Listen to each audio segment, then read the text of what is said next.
Bem, para nós falarmos sobre o modernismo, é necessário que a gente pense, primeiramente, num cenário mais amplo. O modernismo ele tem as suas primeiras manifestações na última década do século XIX na Europa, e essa movimentação ela vem para contestar princípios que eram tidos como conservadores e de acordo com determinadas tradições das academias de belas artes. No específico do Brasil, a gente pode primeiramente enumerar que três exposições elas apontaram para essa, digamos que, transformação a partir do princípio modernista. Foram elas as exposições de 1913, de Lazar Segal, a exposição de 1917, da Anita Malfatti, e a exposição de 1920, de Zinaíta.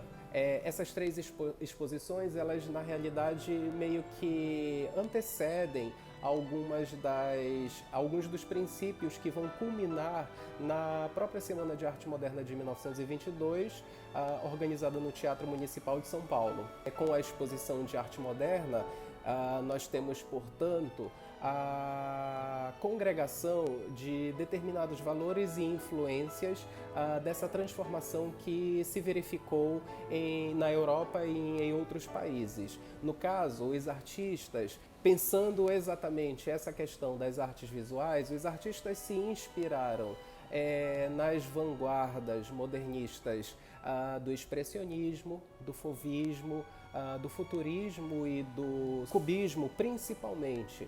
E logicamente que começa-se a criar uma, digamos que, ideia antropofágica de questionar valores das belas artes, das academias de belas artes conservadores e que não estavam mais de acordo com o desejo de uma emancipação identitária e artística no próprio país. Quando a gente faz essa análise para a própria contextualização de Belém, é interessante entendermos como o modernismo ele esteve muito ligado às experiências literárias.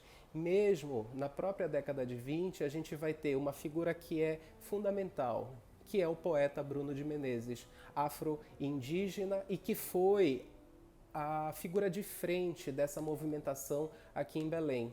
O Bruno de Menezes, por exemplo, criou o grupo Vândalos do Apocalipse, depois ele criou o grupo Peixe Frito, do qual fez parte o escritor Dalcídio Jurandir, e em 1923 a gente vai ter a publicação e o início da revista Belém Nova, que foi uma revista que também agregou uma série de poetas e escritores que estavam em defesa dessa manifestação de uma outra escrita, de uma escrita que fosse baseada em princípios de reconhecimento das diferenças no país. De alguma forma muito interessante também pensar como Belém ela foi conectada com um outro polo modernista no Brasil, que foi exatamente o polo modernista de Recife.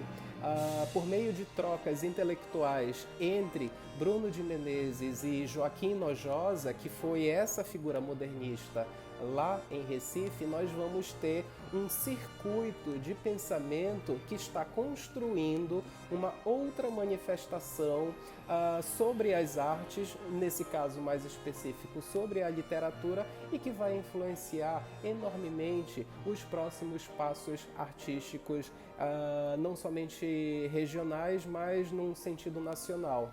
Então a gente pode entender, em linhas gerais, que o modernismo ele vai se fundar entre a década de 10 e a década de 20 no Brasil, sendo que ele vai ter o seu amadurecimento e continuidade nas décadas posteriores. E se nós temos uma influência mais direta das vanguardas expressionistas, fauvistas, cubistas, nessas primeiras décadas, a partir da década de 30, a gente vai perceber uma inclinação maior para uma condição social da arte. Sempre é importante nós lembrarmos que em 1929 nós tivemos a quebra da Bolsa de Nova York e também a gente vai ter o fim da República Velha no Brasil. E essas condições, digamos que históricas, elas também vão estar diretamente ligadas a todos esses passos que vão ser assimilados como forma de crítica e de compreensão artística e social por esse grupo de artistas. Foi por meio do modernismo que nós também tivemos uma abertura a uma maior experimentação que cada vez mais levou as artes de maneira mais ampla a um processo de encontro com uma linguagem particular sua, uma linguagem também fundada a partir de experiências sociais localizadas no Brasil. É claro que nós temos determinadas contradições, como todo movimento possui, mas foi por meio do modernismo que nós também tivemos uma abertura a uma maior experimentação que cada vez mais levou as artes de maneira mais ampla a um processo de encontro com uma linguagem particular sua, uma linguagem também fundada a partir de experiências sociais localizadas no Brasil. O modernismo, ele é um movimento, né? Certamente ele é um movimento cultural, artístico, né? E político, né? De certa forma, mais importante do século XX do Brasil, né? O que estava na base do modernismo, né? A Semana de Arte Moderna, quando acontece em 1922, ela propunha, né, a renovação das artes no Brasil, né? A busca por uma estética estritamente brasileira, né? A renovação estética do Brasil, né? É preciso se fazer uma arte brasileira. A Semana de Arte Moderna, quando ela ocorre com essa perspectiva, tá? Em seguida, né, e daí o elemento político que eu falei, em seguida a gente tem a utilização de tudo isso numa perspectiva política e social por conta da necessidade de afirmação dessa arte. Então, para se constituir uma ideia de nação brasileira, né, por meio dos elementos estéticos, era preciso se ativar o quê? Achar aí os elementos que estavam nas raízes profundas do Brasil. O que importa dessas questões todas? Primeiro, a figura do Mário de Andrade, né? Mário de Andrade, ele é poeta, enfim, escreveu muita coisa, né? Mas também foi musicólogo, né? Ele escreveu um livro em 1928, foi publicado em 1928, que se chama Ensaio sobre a Música Brasileira. Nesse livro, o que está colocado claramente é a ideia de que para se fazer uma música, que se deveria fazer uma música brasileira, mas que para se fazer essa música brasileira era preciso se buscar os elementos. Então essa música autenticamente brasileira só poderia ser feita se fosse a partir disso, do tratamento desses temas que estão colocados lá no popular, na vida cotidiana das pessoas.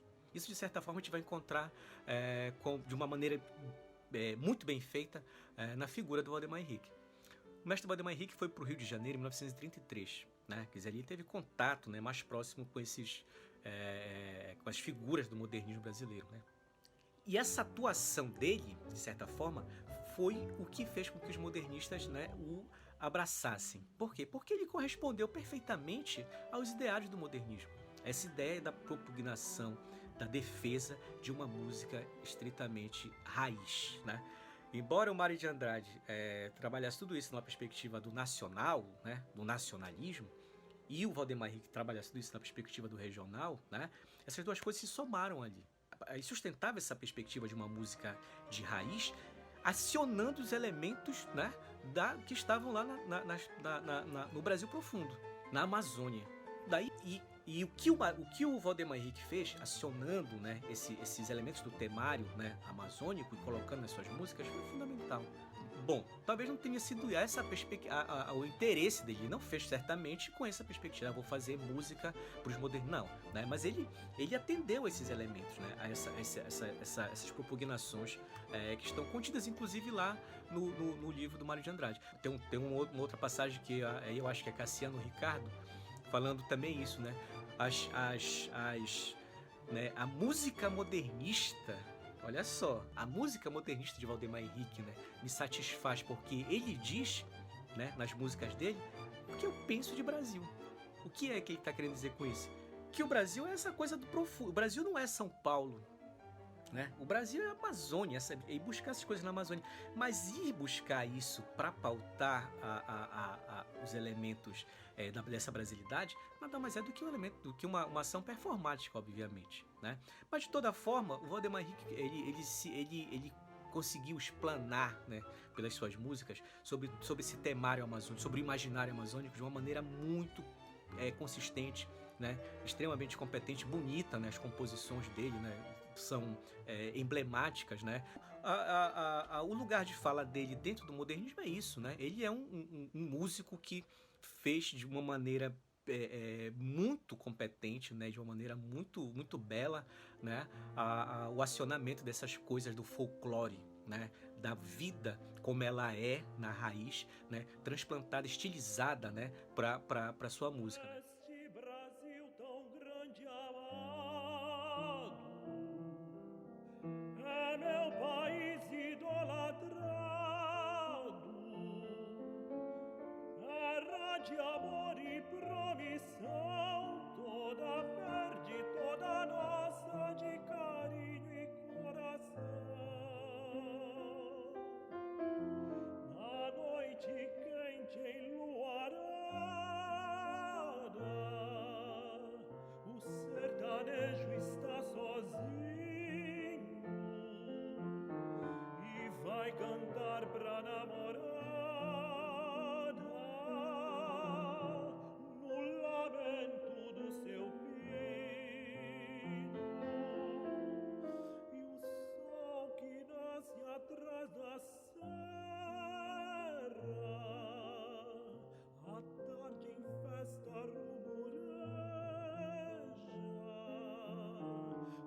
cantando a paz da minha terra.